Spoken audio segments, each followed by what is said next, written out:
France, Marie-Yvonne Blondin, you have the floor. Merci, Monsieur le Président, mes chers collègues. Je me joins au concert de louanges pour tout le travail et l'engagement sans faille dans cette défense des droits pour notre collègue Jonas et véritablement lui souhaite bon succès également pour l'avenir. Son dernier rapport rappelle l'obligation faite à tous les États membres de notre organisation de garantir le respect de la vie privée et familiale. Et par l'article 8 qui doit s'appliquer évidemment à tous les couples, quelle que soit l'orientation sexuelle, avec la jurisprudence de la Cour européenne des droits de l'homme qui reconnaît l'existence d'une vie familiale dans un couple homosexuel. Mais en entendant et en écoutant avec attention les propos de certains de nos collègues, ici j'ai cru revivre pendant un moment les débats difficiles qui se sont déroulés dans mon pays en 2012-2013 concernant le mariage pour tous.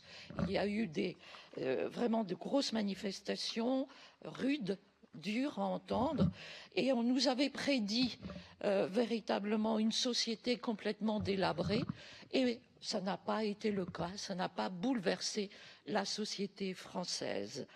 Alors, concernant donc ce rapport maintenant, les difficultés demeurent et les discriminations sont nombreuses. Les couples homosexuels ne bénéficient pas des mêmes garanties face à tous les aléas de la vie, tels que le décès ou la maladie.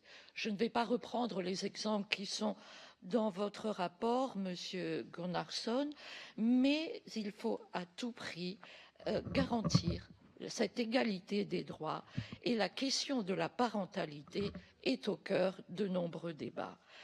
Mais pendant que l'on discute pour savoir si les couples homosexuels sont aptes à élever des enfants, beaucoup de ceux-ci grandissent déjà avec des parents de même sexe.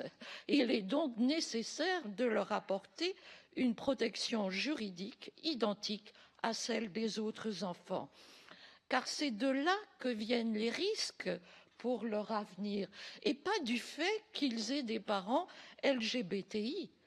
Ainsi, la reconnaissance légale du deuxième parent permettra à celui-ci de continuer à s'occuper de l'enfant. Et c'est bien là l'essentiel en cas du décès du parent biologique.